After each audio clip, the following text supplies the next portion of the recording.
अस्सलाम वालेकुम। नजम सेठी शो में खुश आमदेद। मैं हूं सैयद आयशा नाज, मेरे साथ मौजूद है नजम सेठी साहब। वालेकुम। 22 जुलाई तख्ते पंजाब का फैसला जिस दिन होना है उसमें अब कोई 40 घंटे से भी कम वक्त रह गया है और दोनों अतराफ जो हैं वो अपना अपना हुनर आजमा रही हैं। कोई तीर आजमा रहा है और कोई जिगर आजमा रहा है। तीर से मुराद पाकिस्तान पीपल्स पार्टी और सदर आसिफ अली जरदारी ही हैं, जिनके हवाले से अब इल्ज़ामात भी सामने आना शुरू हो गए हैं। फवाद चौधरी साहब ने बहुत बड़ा इल्ज़ाम आयद किया है और वो ये कह रहे हैं कि शैतानी खेल शुरू हो चुका है। उनके एक MP हैं मसूद मजीद साहब, जिनके घर के बाहर एहतजाज भी आज देखा गया पाकिस्तान तहरीक इंसाफ की जानिब से। उनके दावा किया है उन्होंने, फवाद चौधरी साहब ने, कि वो 40 करोड़ रुपया उन्हें दिया गया है और वो 40 करोड़ रुपया लेके तुर्की चले गए। इमरान खान साहब भी ये कह रहे हैं कि उनके MPs को 50 करोड़ रुपए तक ऑफर की जा रही है। करोड़ों का खेल है। जहां कम से कम उजरत यहाँ पे हम देख रहे हैं 20,000 से 25,000 है, वहां बात करोड़ों तक जारी है खरीदो फरोख्त की। और इस मामले में एक और खबर जो सामने आई है वो ये कि तहरीक इंसाफ ने अपने 3 अरकान असेंबली के बयान हल्फी जारी कर दिए हैं कि उनसे राब्ता किया गया है कि वो अपने वोट जो हैं वो हवाले करें।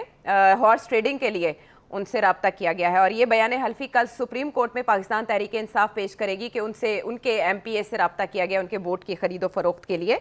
तो सेठी साहब, बात यह है कि मुस्लिम लीग नून की जानिब से उनके क्रेडिबल रहनुमाओं की जानिब से यह दावा किया गया। खुरम दस्तगीर साहब ने कहा, याज सादिक साहब ने कहा कि इतना आसान मुकाबला ये नहीं होगा। 186 का मैजिकल नंबर।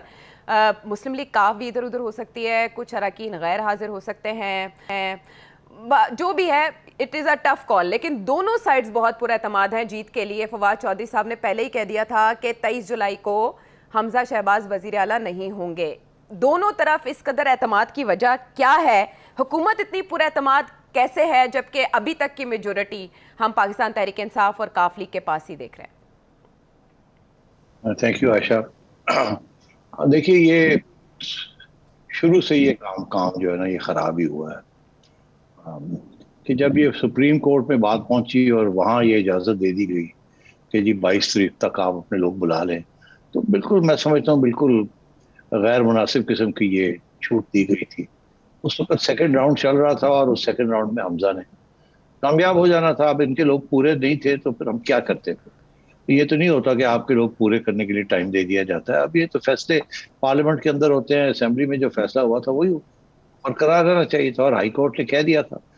और ये अब सेकंड राउंड को डिले कर देना, ये तो कचहरी वाली बात थी। बहरहाल वो नून लीग वाले सही कहते हैं कि ऐसे लगता है कि अदालतें जो है वो टिल्टेड हैं अगेंस्ट द नून लीग, मगर अब अदालतें हैं, अब उनको कौन चैलेंज कर सकता है?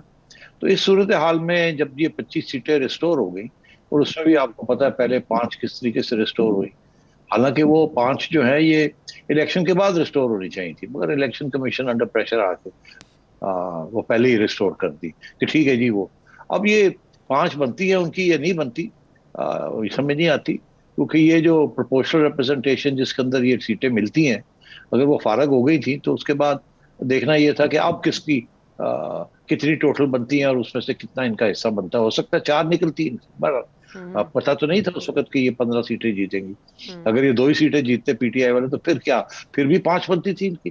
खैर एनीवे, तो उस वक्त भी मैं समझता हूँ कि नून लीग के साथ इंसाफ पूरा नहीं हुआ, मगर जो भी हुआ अब वो हो गया। हम्म। अब सूरत हाल ये है कि मेजोरिटी, क्लियर कट मेजोरिटी जो है अंडर दीज सर्कमस्टांसेस वो PTI के पास है। अगर उनके पूरे बंदे आके वोट करते हैं जी। तो हमजा की कोई चांसेस नहीं। हम्म। और मैं समझता हूँ इस वक्त इस स्टेज पे हॉर्स ट्रेडिंग करना जिस तरीके से दोनों साइड्स कर रही, वो कोई कह रहे हैं वो तुर्की भेज दिया है, वो कहते हैं 10 करोड़, 20 करोड़, 30 करोड़, 40 करोड़। हम्म। उधर से वो कहते हैं कि वो सऊदी अरेबिया में थे, उनको कहा था आप रिजाइन करें और इतने करोड़ रुपए PTI ने दिया है। जी। वो साहब जो रिजाइन कर गए and so on and so, वो तो दोनों तरफ से ये चल रहा हम्म। है। ये नहीं है कि एक ही साइड कर रही है, जी। और ये नहीं है कि एक ही कोई हाई मॉरल ग्राउंड है या ऐसी बात नहीं है।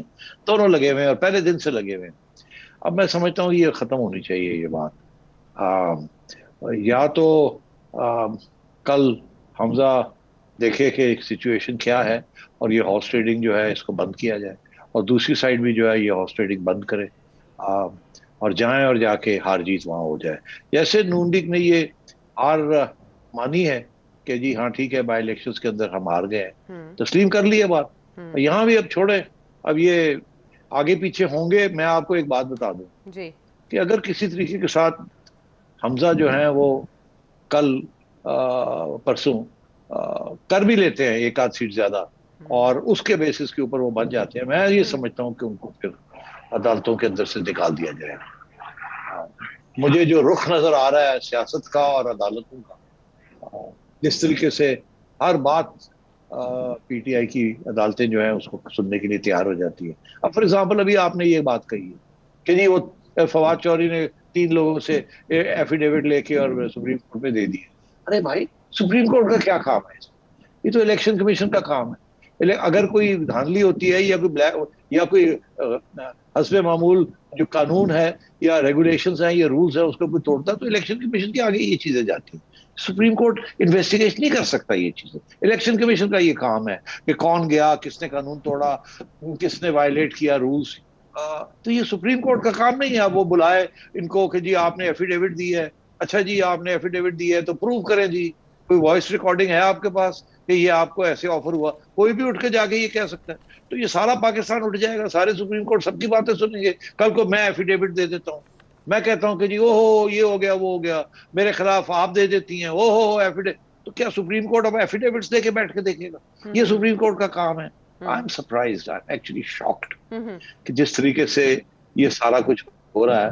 जो जो एक्चुअली जो प्लेटफॉर्म्स हैं जहां ये अपील्स होती हैं या जहां ये बताया जाता है कि जी ये धांधली हो गई, ये गड़बड़ हो रही है, ये रूल वायलेट हो रहा है, वो तो इलेक्शन कमीशन है। जी। तो ये सुप्रीम कोर्ट पे क्या करने जा रहे हैं एफिडेविट्स लेके? आपको पता है एफिडेविट में तो टके टके की एफिडेविट्स बन जाती हैं। और कल को या तो ये हो ना कि सुप्रीम कोर्ट के अच्छा जी आ जाओ एफिडेविट लाए, प्रूव करें। अगर आप प्रूव नहीं कर पाएंगे तो आपको हम कंटेम्प्ट के अंदर जेल में डाल देंगे, आपने हमारा टाइम जाया किया। ये तो नहीं करेंगे ना। तो क्या करेंगे फिर? तो उनकी एफिडेविट सुनेंगे, फिर बुलाएंगे फलाने को, फिर फलाने को बुलाएंगे, फिर क्या वो किसकी बात वो भी आगे से कह देंगे जी हम तो कुरान पे हाथ रख के कहते हैं कि नहीं हमने किया है, ये बात ही नहीं है। क्या सबूत है इनके पास? अगर वो कोई सबूत भी ले आते हैं कि जी ये टेलीफोन कॉल, तो कहेंगे जी फोरेंसिक कराएं। तो अब बात मुझे ये बताए, ये सुप्रीम कोर्ट का काम है। मगर जो सुप्रीम कोर्ट सुन रहा है ये बातें, इससे फिर मुझे तो नजर आ रहा है कि आगे जाके क्या होगा। अगर किसी और को नजर नहीं आ रहा तो नजर आना चाहिए। हमजा ये नहीं जीत सकेगा आज कल ये परसों, जब भी ये 22 तारीख को जब ये होने जा रहा है, फड्डा पड़ेगा।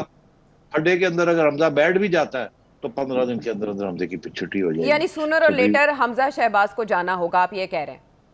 मैं ये कह रहा हूँ। तो उसकी वजह यह है कि कार्ड्स जो हैं, जो पत्ते हैं, वो सारे नून लीग के खिलाफ स्टैक्ड हैं इस वक्त। अच्छा। और बेहतर यही है कि ऑनरेबली कोई लड़ाई झगड़े किए बगैर, क्योंकि आखिर में होना वही है, उससे बेहतर यही है कि अब आप जिसे कहते हैं ना रैप अप, और कोई रास्ता नहीं है। Wrap up pack up. लेकिन ऐसा क्या पेश नज़र है पंजाब गवर्नमेंट के या विफाक के कि वो घर जाने को तैयार नहीं है? हमजा शहबाज ने बाई इलेक्शंस में शिकस्त देखने के बाद भी रिजाइन नहीं किया, क्यों? वो आखिरी दिन तक देखना चाहते हैं कि वो कैसे हारते हैं? ये अच्छा सवाल है आपका, ये पूछना चाहिए, ये नून लीग के अंदर ये सवाल खड़ा होना चाहिए कि अब आप क्या हाथ पैर मार रहे हैं, इसकी क्या जरूरत है। दरअसल मसला पता क्या है आयशा? मसला ये है कि इस वक्त प्रेशर पड़ा हुआ है इसमें इमरान खान का कि इस्लामाबाद में आप रिजाइन करें और फ्रेश इलेक्शन कॉल करें। सूरत हाल ये है कि अगर इस सूरत में गवर्नमेंट इस्लामाबाद की रिजाइन कर देती, और ना केपी उनके पास है ना पंजाब उनके पास है, और ना पंजाब था इलेक्शन के लिए, ना केपी रिजॉल्व करता है इलेक्शन के लिए, ना सिंध रिजॉल्व करता है इलेक्शन के लिए, वो सब अपनी अपनी हुकूमतें लेके बैठे हुए हैं। तो मुझे बताएं ये अगली इलेक्शन फिर क्या होगी? एक फेडरल गवर्नमेंट के लिए इलेक्शन होगी जिसके अंदर एडमिनिस्ट्रेशन केपी की जो है वो पीटीआई के साथ होगी। यहाँ पंजाब के अंदर जो एडमिनिस्ट्रेशन है कोई न्यूट्रल गवर्नमेंट नहीं होगी, कोई केयर टेकर्स नहीं होंगे, ये इनके साथ होगी। तो फिर किस किस्म की ये इलेक्शन होगी? कैसे ये फेयर होगी, फेयर एंड स्क्वायर होगी ये इलेक्शन? तो बात ये है कि इस सूरत में अगर कोई इलेक्शन की तरफ बंदा जाता भी है तो वो इलेक्शन बहुत कंट्रोवर्शियल होगी, और वो इलेक्शन जो है उसके अंदर एक दूसरे के ऊपर ऐसे इल्जाम लगेंगे, क्योंकि आपने कोई न्यूट्रल गवर्नमेंट, आज तक तो इस मुल्क में कोई इलेक्शन हुई है विदाउट ए न्यूट्रल गवर्नमेंट, और न्यूट्रल गवर्नमेंट के ऊपर भी इल्जाम लगते रहे। हमें मेरे ऊपर लग गया था 35-25, 3 साल वो लगाया रखा, और बाद में जाके एक कमीशन बैठी, उन्होंने कहा जी कोई दाद नहीं। अच्छा जी हो सॉरी मैंने तो एवं कह दिया। कमाल हो गई। तो अब ये है कि अब तो इनकी अपनी गवर्नमेंट वहां बैठी होंगी, तो नून लीग को आप कैसे ब्लेम कर सकते हैं कि अगर वो आखिरी वक्त तक लड़ रहे हैं कि, और अगर ये सोच रहे हैं कि हमने इस्लामाबाद में रिजाइन करना है, और अगर समझो वो मान जाते हैं कि जी इलेक्शन हमने जनरल इलेक्शन करानी है, तो क्या ये लेवल प्लेइंग फील्ड के लिए लाजिम नहीं है कि पाकिस्तानी प्रोमिस के अंदर भी डिसोल्यूशन हो, वहां भी केयर टेकर गवर्नमेंट्स आए? या सिर्फ इस्लामाबाद में एक केयरटेकर गवर्नमेंट आएगी, वहां बाकी जगह पे या जरदारी साहब की एक गवर्नमेंट बैठी है या इमरान खान हम्म। गवर्नमेंट बैठी, हम्म। तो फिर कैसी ये फेयर इलेक्शन होगी, कैसा ये बिल्कुल। मैंडेट हाँ आएगा? हाँ हाँ। ये इन मसला सारे है। मामलात को तय करने के लिए तो एक मेज़ पे बैठना होगा, और वो मेज़ है पार्लियामेंट की, लेकिन पार्लियामेंट में पाकिस्तान तहरीक इंसाफ मौजूद नहीं है। सेठी साहब, इन इलेक्शंस में जो 22 तारीख को होने जा रहा है, एक बहुत अहम प्लेयर है काफ लीग। काफ लीग विफाक में तो हम तकसीम देखते हैं, क्या पंजाब में तकसीम होने के चांसेस हैं, स्पेशली चौधरी शुजात हुसैन की आसिफ अली जरदारी से मुलाकात के बाद, जब उन्होंने साफ कह दिया है कि परवेज़ इलाही ही हकदार हैं वजारत आला के? Any split expected in Punjab in calf league? देखिए, मैं समझता हूँ अभी तो नहीं होगी, ये बातें हैं। अभी कुछ लोग ये कह रहे थे कि ये जो बयान आया चौरी, मुझे एक नून लीग सोर्स ने कहा कि जी ये एक्चुअली परवेज इलाही ने करवा दिया है, हमें तो चौरी शुजात के साहिबजादे ने कहा कि उन्होंने तो ऐसा कोई बयान ही नहीं दिया, और ये जाली चला दिया है एक साइकोलॉजिकल इम्पैक्ट करने के लिए। दरअसल एक्चुअली डजंट मैटर। जरदारी साहब शुजात साहब के पास गए हैं, ये जाने वाले हैं। गए हैं। मैं नहीं समझता कि चौरी हम्म। शुजात इस वक्त हम्म। कोई ऐसा एक कदम उठाएंगे जिसके साथ पीटीआई को से क्यू लीग जो है वो अलग हो जाएगी, और अलग होके या स्प्लिट हो जाएगी या अलग हो जाएगी, जिसकी वजह से आ, आ, हमजा जो है वो चीफ मिनिस्टर रहेंगे और उनका वोट उस तरफ चला जाएगा। इसमें बहुत सी फॉर्मूले चल रहे हैं। एक हम्म। फार्मूला ये चल रहा है कि जी वो चौरी साहब जो है वो अपने साहिबजादे को या चीमा साहब को एक वोट अपना एक दे दे, एफिडेविट पावर ऑफ अटर्नी दे दे कि जी मैं एज प्रेसिडेंट, मैं इनको सेक्रेटरी को या इसको मैं अपना पावर देता हूँ, ये फैसला कर लें, जो ये करेंगे वो मेरा फैसला है, क्योंकि ही अच्छा। Is the president of the party. जी। मगर यहाँ प्रॉब्लम ये है कि अगर ऐसे हो भी जाता है वो भी हम्म। चैलेंज हो जाएगा। वो क्यों हम्म। चैलेंज होगा? हम्म। वो ये नहीं होगा कि जी चॉइस ने खुद नहीं किया, आपको पावर ऑफ अटर्नी दे दिया, चले वो भी सवाल तो खड़ा हो जाएगा ना कि हम्म। चॉइस साहब खुद क्यों नहीं करते, क्यों हम्म। वो बीमार है, कोई बयान दे दे, ये खड़े होके कह दें या हम्म। ये अदालत में आके कह दे। मगर जरूरत नहीं है, वो तो एक खत लिख दें चौरी शौजात अपने नाम से, तो मामला हल हो जाता है। मगर बात यह है कि वो मामला हल कैसे होता है। जी। एक सुप्रीम कोर्ट की या हाई कोर्ट की मेरा ख्याल है एक जजमेंट है जहां ये है कि पार्टी प्रेसिडेंट जो है वो तो कर तो सकता ही है, मगर जो डिस्क्वालिफिकेशन की जो मूव होती है वो पार्लियामेंट का जो हेड ऑफ पार्लियामेंट में जो उनका रिप्रेजेंटेटिव होता पार्लिमानी लीडर। है, जी। हाँ वो करता है, हम्म। Parliamentary leader. तो ये बाय द वे, मगर ये भी इसके ऊपर भी बड़े मसले हैं। आपको पता है कि वो पार्लियामेंट्री लीडर ने करना था एक डिस्क्वालिफिकेशन, और वो की किसी और ने, और इलेक्शन कमीशन का क्या फर्क पड़ता है, पार्टी की तरफ से तो हो गया जो जिसने भी किया। तो यहाँ बहुत से लूज एंड्स हैं। हम्म। क्यों आप अदालतों के ऊपर, एक मुल्क के अंदर एक ऐसी क्राइसिस चल रही है, आप डिफॉल्ट फेस कर रहे हैं, और आप लोग यहाँ इस किस्म की चीजों के ऊपर लड़ाई झगड़े कर रहे हैं। जाहिर है कि ये बेहतर तो यही हो कि कोई इसी तरीके के साथ एस्टेब्लिशमेंट के साथ मिलके इमरान खान और शहबाज शरीफ साहब बैठ जाएं और ये फैसला कर लें कि इलेक्शन चारों सूबों में और इस्लामाबाद में कब होनी है, और ऐसे हो ताकि साफ हम्म। और शफाफ हो, और ये जो इकोनॉमिक क्राइसिस चल रही है इसके ऊपर वो नेगेटिव इम्पैक्ट उसका ना हो। हम्म। मतलब ये है कि ये ना हो कि फिर दफा ये लड़ाई झगड़े, इंस्टेबिलिटी हो जाए, केयर टेकर आ जाए, आए हैं गए हैं, लड़ाई झगड़े, और उधर आईएमएफ कहती है हम नहीं देते, और सऊदीज कहते हैं हम नहीं देते, पता नहीं आप लोग क्या लड़ाई झगड़े कर रहे हैं, हम तो नहीं देते। फिर तो सारा कुछ सब नहीं पट्टा बह जाएगा। तो हम्म। अब बात यह है कि ये दोनों साइडों को ये एहसास होना पड़ेगा। तो मैं ये समझता हूँ इस किस्म के इश्यूज हैं। हम्म। ये इस वक्त इलेक्शन हो जाए उसके साथ मैं समझता क्या कोई मसला हल होगा? नो। हम्म। नहीं होती तो ये इंस्टेबिलिटी चलती है। नो। इस्टेब्लिशमेंट जो है वो न्यूट्रल रहती है तो नो। साइड लेती है तो नो। हम्म। आईएमएफ आती है विदाउट सऊदीज तो नो। हम्म। सऊदीज आते हैं विदाउट आईएमएफ तो नो। मतलब ये है यहाँ काफी सारे कॉम्प्लेक्स इश्यूज जो हैं इकट्ठे हुए हुए हैं। इस वक्त अगर किसी को इकट्ठे होकर बैठ के बात करने की जरूरत है तो वो ये तीन इदारों को है, पीटीआई के, एक रिप्रेजेंटिंग इमरान खान, हम्म। शहबाज शरीफ साहब representing Nawaz Sharif, hmm. And establishment. Bajwa साहब जिसको भी नॉमिनेट कर दें, ये बैठ के मुल्क को इस क्राइसिस से निकालें। इसमें हम्म। इमरान खान साहब को भी समझ आनी चाहिए। मैं समझता हूँ नून लीग तो तैयार है। वो अच्छा। तो जो भी अभी हम मिफ्ता इस्माइल ने जो बयान दिया है, हम्म। अगर आप उसका गौर करें, वो कहते हैं हमने ये सारी अनपॉपुलैरिटी जो है अपने कंधों पे ले ली है। क्यों? कि अगर हमें बाहर भी बैठना पड़े हम बाहर बाहर बैठने के लिए तैयार हैं, बिकॉज नेशनल इंटरेस्ट डिमांड करते हैं। जी। अब जाहिर है उस नून लीग के अंदर बहुत से लोग हैं वो कहते हैं ये क्या बयान देना, हम्म। ये तो पॉलिटिक्स है, ये पॉलिटिकल बयान तो नहीं, ये तो टेक्नोक्रेट का बयान। तो अब बात यह है, टेक्नोक्रेट जो है वो ठीक है अपनी जगह पे, मगर अगर आगे टेक्नोक्रेट्स नहीं आना है, केयर टेकर्स नहीं आना है, तो पता नहीं आएंगे आके और कब तक रहेंगे ये भी नहीं पता। ठीक है। तो इसलिए इट्स बेस्ट हम्म। कि इस वक्त कोई नेशनल रिकन्सिलिएशन की बात होनी चाहिए। मगर क्या, मैं समझता हूँ अगर ऐसी कोई बात होती है तो मैं समझता हूँ नून लीग तैयार हो जाएगी उसके लिए। हम्म। मगर क्या इमरान खान तैयार होगा? वो पहले भी तैयार नहीं थे और अब भी तैयार नहीं होंगे। ये ठीक है। प्रॉब्लम है। आपने सारे इश्यूज बताए, जो कि बहुत से इश्यूज इकट्ठे हैं, उनको हल करने के लिए हमारी सियासी क़यादत इकट्ठी नहीं हो रही। आपने अपनी जगह पर हर एक के अना के कुछ मसाइल हैं, लेकिन नून लीग इसके लिए राज़ी है। इस्टेब्लिशमेंट को अपना किरदार अदा करना होगा, और हमारे कुछ ऐसे माशी इदारे भी हैं जो कि ये समझ रहे हैं कि सिचुएशन में सबको एक मेज़ पर बैठना होगा मामलात का हल निकालने के लिए। ब्रेक के बाद वापस आएंगे तो बात करेंगे उस क्राइसिस की जिसका सामना इस मुल्क को है, एक भंवर है जिसकी तरफ हम जा रहे हैं।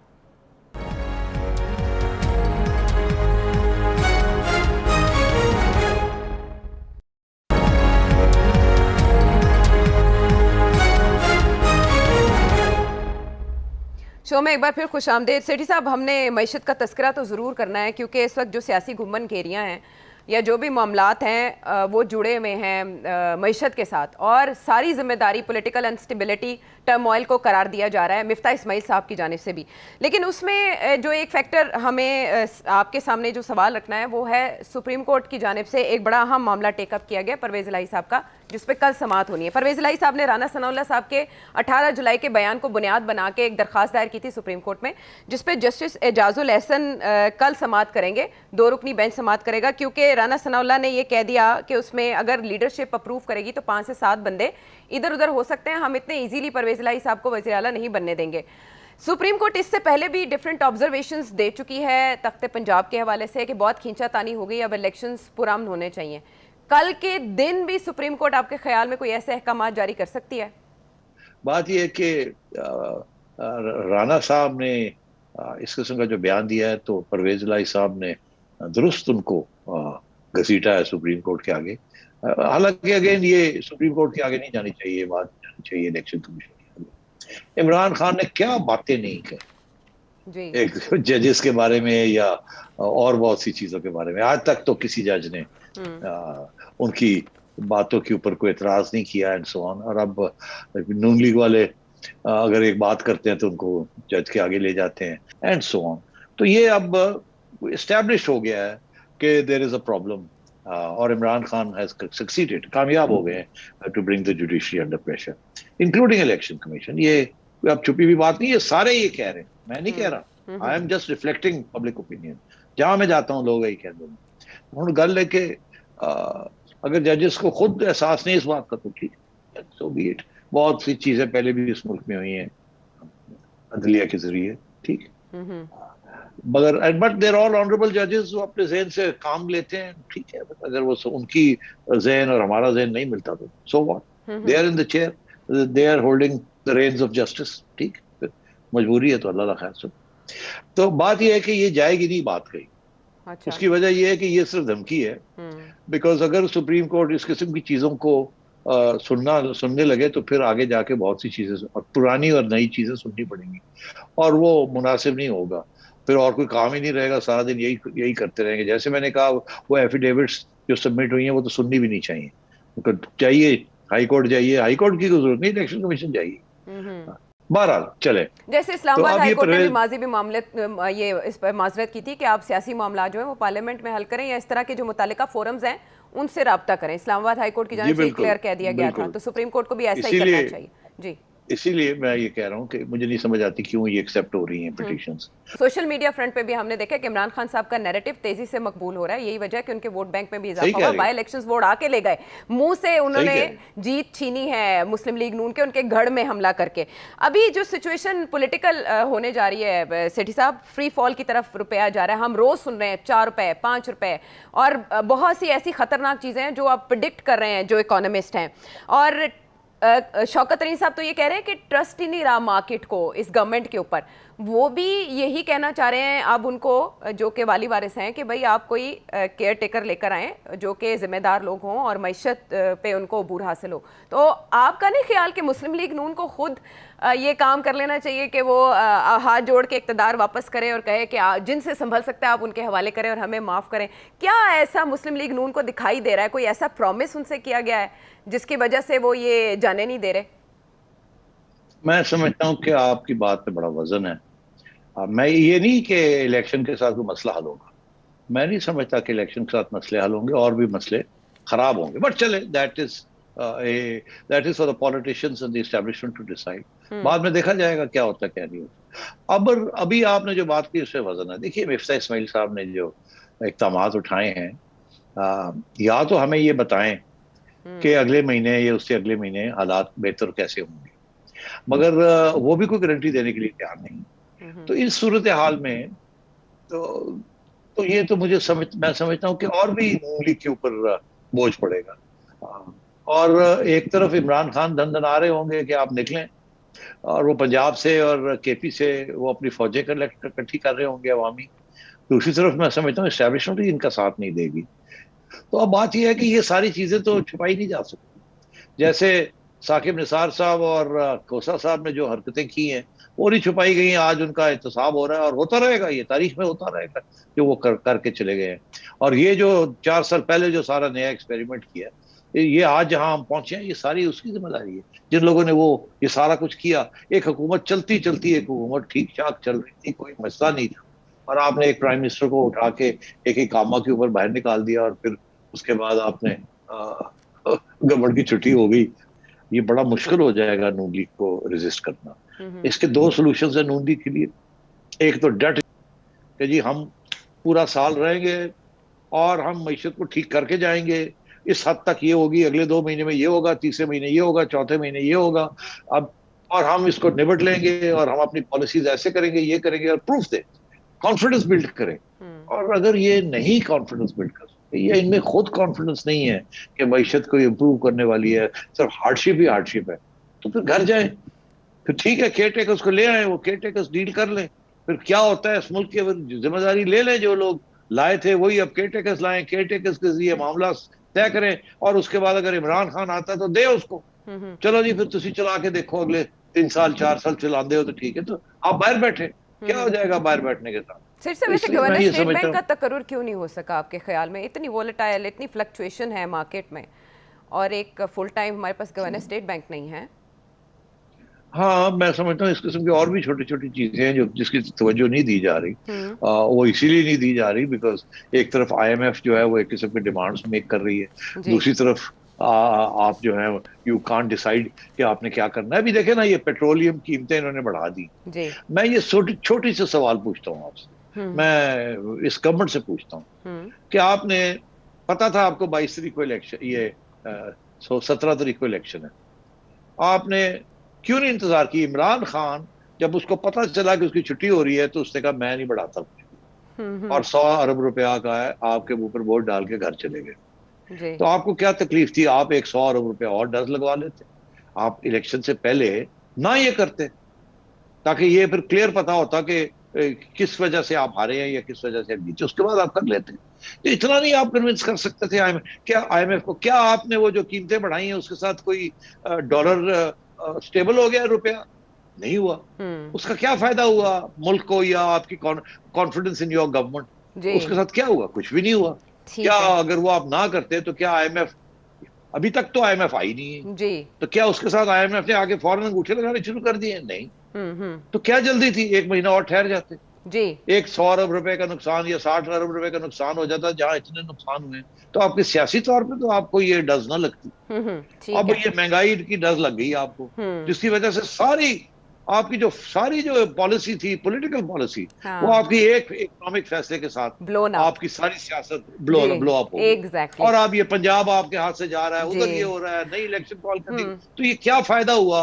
आपने वो पेट्रोलियम कीमतें बढ़ा दी इलेक्शन 17 की इलेक्शन से पहले, आपको पता नहीं था कि इसका क्या असर होगा? 17 से या आप पहले सोचते 18 थे रुपए कम की थी, लेकिन वो भी काम नहीं आया सेठी नहीं, वो साहब। काम नहीं, उससे फर्क नहीं पड़ता ना फर्क वो नहीं कम पड़ा। करने से।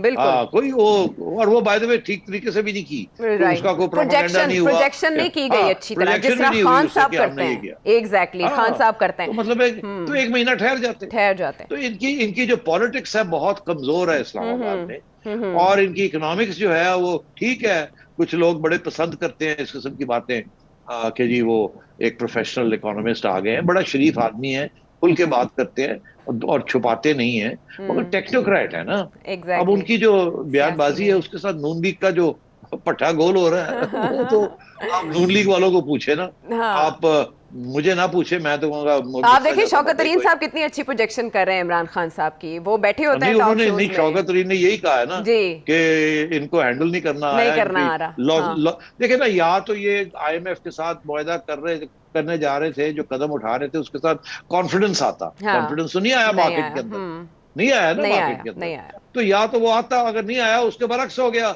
उसकी वजह से फिर एक महीने के बाद आपकी डज ठीक लग है। गई आपको इलेक्शन के अंदर, जिसके साथ आप सारा उलट गए।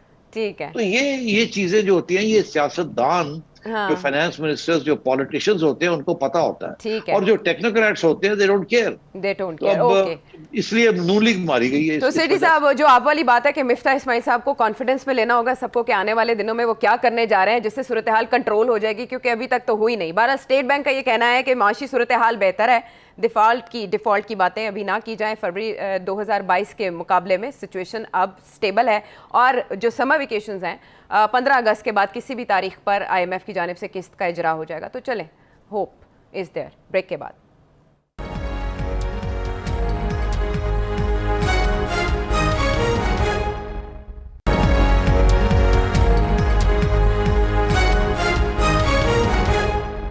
Welcome back to the show. माशी सूरत हाल की हम बात कर रहे हैं, और ऐसे में आवाज़ें बुलंद होती जा रही हैं कि मामला बहुत बिगाड़ की तरफ जा रहा है, लेकिन हुकूमत अब भी कॉन्फिडेंट है। और मिफ्ता का ये कहना है, मिफ्ता इस्माइल साहब का ये कहना है कि अगर वो रहते हैं तो मुल्क डिफ़ॉल्ट की तरफ नहीं जाएगा। ऐसी क्या श्योरिटी है मुस्लिम लीग नून के पास कि वो कर लेगी और संभल जाएगा सब कुछ? सेठी साहब देखिए, मैं समझता हूँ आयशा के मिफ्ता इस्माइल साहब को अब वाजे करके प्रेस कॉन्फ्रेंस करनी चाहिए, और हमें बताना चाहिए कि अगले महीने क्या रिलीफ होगी, क्या क्राइसिस आ रही है उसको कैसे टैकल करेंगे, उसके बाद कौन सी क्राइसिस आ रही है उसको कैसे टैकल करेंगे। मैं एग्जांपल दे देता हूँ आपको, ये लोड शेडिंग को कैसे टैकल करेंगे, ये हो सकेगी या नहीं हो सकेगी। ये जो आगे गैस का जो प्रॉब्लम आ रहा है विंटर के अंदर, इसको टैकल कर सकेंगे या नहीं कर सकेंगे, या यही कि ये मजबूरी है, ये तो होगा, हमें करना पड़ेगा, कीमतें बढ़ानी पड़ेंगी, अगर यही बातें करनी है तो फिर मेरी एक रिक्वेस्ट है मिफ्ता इस्माइल साहब को और शहबाज शरीफ साहब को कि मेहरबानी करके घर जाइए।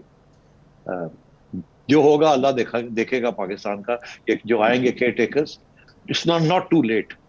फिर आप इनके हवाले करें, अगर जो आगे मुश्किलात आनी है, अगर आप हल कर सकते हैं तो बताएं हम। कोई गैस के शॉर्टेजेस नहीं होंगे, आप कैसे हल करेंगे? कोई लोड शेडिंग दिन ब दिन कम करेंगे आप? ये सारी चीजें, महंगाई जो है वो कैसे कम होगी, कैसे, ये सारी बातें हमें बताएं। कौन सी आगे मुश्किलात आनी है, और अगर सिर्फ मुश्किलात ही मुश्किलात आनी है तो फिर मेहरबानी करके आप क्यों ये बोझ उठाना चाह रहे हैं, जबकि ना इमरान खान चाहता है आप रहें, पंजाब आपके पास होना नहीं है, दोनों तरफ से आ रही होनी है अटैक आपके ऊपर। आईएमएफ ने कहना है कि जी इतनी सी इंस्टेबिलिटी है, वो किसी क्रेडिट एजेंसी ने आपको पहले ही सी पे ले आए हैं बिकॉज पॉलिटिकल इंस्टेबिलिटी। आईएमएफ ने तो ओके कर दिया है कि जी हम तो दे देंगे, मगर ये जो पॉलिटिकल इंस्टेबिलिटी है तो बढ़ जाएगी, ये कम होगी। फिर आप कहेंगे जी मैं क्या करता, वो पॉलिटिकल इंस्टेबिलिटी हो गई है, मैंने तो अपनी तरफ से इकोनॉमिक मेजर ठीक किया था। भाई यही तो इश्यू होता है, relationship between politics and economics. तो अब सूरत हाल ये है कि आईएमएफ अभी नई खबर ये आ रही है कि आईएमएफ कहता है मैं तो केयरटेकर्स के साथ भी बात कर लूँ। चलो चुप कर है। उसके बाद आईएमएफ एक और बात कर दी, भाई मैं अभी डन नहीं करूंगा, वो तो अगले महीने जाके हम डन करेंगे, मगर उससे पहले हमें ये गारंटी दे कि सऊदी अरेबिया से $4 अरब आ। वो सऊदी अरेबिया से बात करते, वो कहते पहले ये आईएमएफ से आए, 1.1 1.2 बिलियन जो आने, फिर हम भी दे देंगे। तो ये जो सारा पहले आप जो हो रहा है, ये तो बहुत खतरनाक सिचुएशन है, और ये सारे का सारा बोझ जो है ये नून लीग को, शहबाज शरीफ और मिफ्ता इस्माइल के ऊपर आएगा ये। तो मैं इसलिए ये कह रहा हूँ कि या तो आप पुट ले the cards on the table, और आप ये कहे कि पॉलिटिकल इंस्टेबिलिटी को भी हम कंट्रोल कर लेंगे और इकोनॉमिक डाउनस्लाइड जो है उसको भी हम कंट्रोल कर लेंगे। और अगर आप ये कहते हैं इकोनॉमिक डाउनस्लाइड तो और होनी है अभी, और अगर ये जो पॉलिटिकल इंस्टेबिलिटी हो रही है उसको तो हम कंट्रोल नहीं कर सकते, तो इसके साथ तो और भी गड़बड़ होगी। और खुदा का खौफ करो यार, फिर घर जाओ मेहरबानी करके। और इलेक्शन जैसे भी होती है, जिसी लूली लंगड़ी इलेक्शन भी होती है, लेट इट गो देयर।